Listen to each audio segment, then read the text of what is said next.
मुंबईत स्वच्छता मोहीम राबवण्यासाठी मुख्यमंत्री शिंदे स्वतः रस्त्यावर उतरल्यात। याआधी सर्व कामं ही ऑनलाईन होत होती आणि आता मात्र प्रत्यक्ष कामं होताना लोक पाहतायत।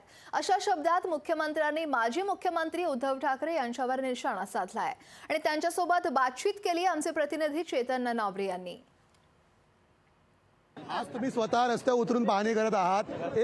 ऑनलाईन फेसबुक लाईव्हवर काम होत नाही आणि त्यामुळे लोकांमध्ये जाऊन आपण जेव्हा त्यांना भेटतो, त्यांना ऐकतो, तेव्हा आपल्याला त्यांच्या समस्या समजून येतात आणि त्याप्रमाणे आपण काम करतो। शिवसेनेचा बालेकिल्ला आहे भायखळा माझगाव, मात्र मुख्यमंत्री प्रथमतः पाहायला मिळतात भायखेवासियांना।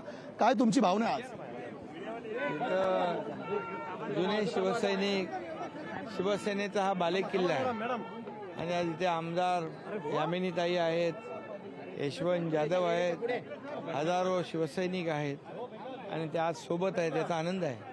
निश्चितच हे होते मुख्यमंत्री एकनाथ शिंदे आणि ज्या प्रकारे भायखळा बालेकिल्ला मानले जातो, प्रथमच या ठिकाणी मुख्यमंत्री भायखळावासियांना पाहायला मिळतात आणि स्वच्छता पाणी दौऱ्याला या ठिकाणी आपण पाहू शकतो की मुख्यमंत्र्यांनी सुरुवात केलेली आहे। ज्या पुतळ्याचं ओपनिंग उद्धव ठाकरे मुख्यमंत्री असताना ऑनलाईन पद्धतीने झालं होतं, त्याच पुतळ्याच्या खाली स्वच्छता मोहीम आहेत ती मुख्यमंत्री एकनाथ शिंदे प्रत्यक्ष येऊन करत आहेत। त्यामुळे कुठेतरी उद्धव ठाकरे यांना कोंडीत करण्याचा प्रयत्न आता या एकनाथ शिंदेच्या सूचनेकडून करताना पाहायला मिळत आहे। कॅमेरामन लालचिन सिंहसह मी चेतन नावरे, मुंबई।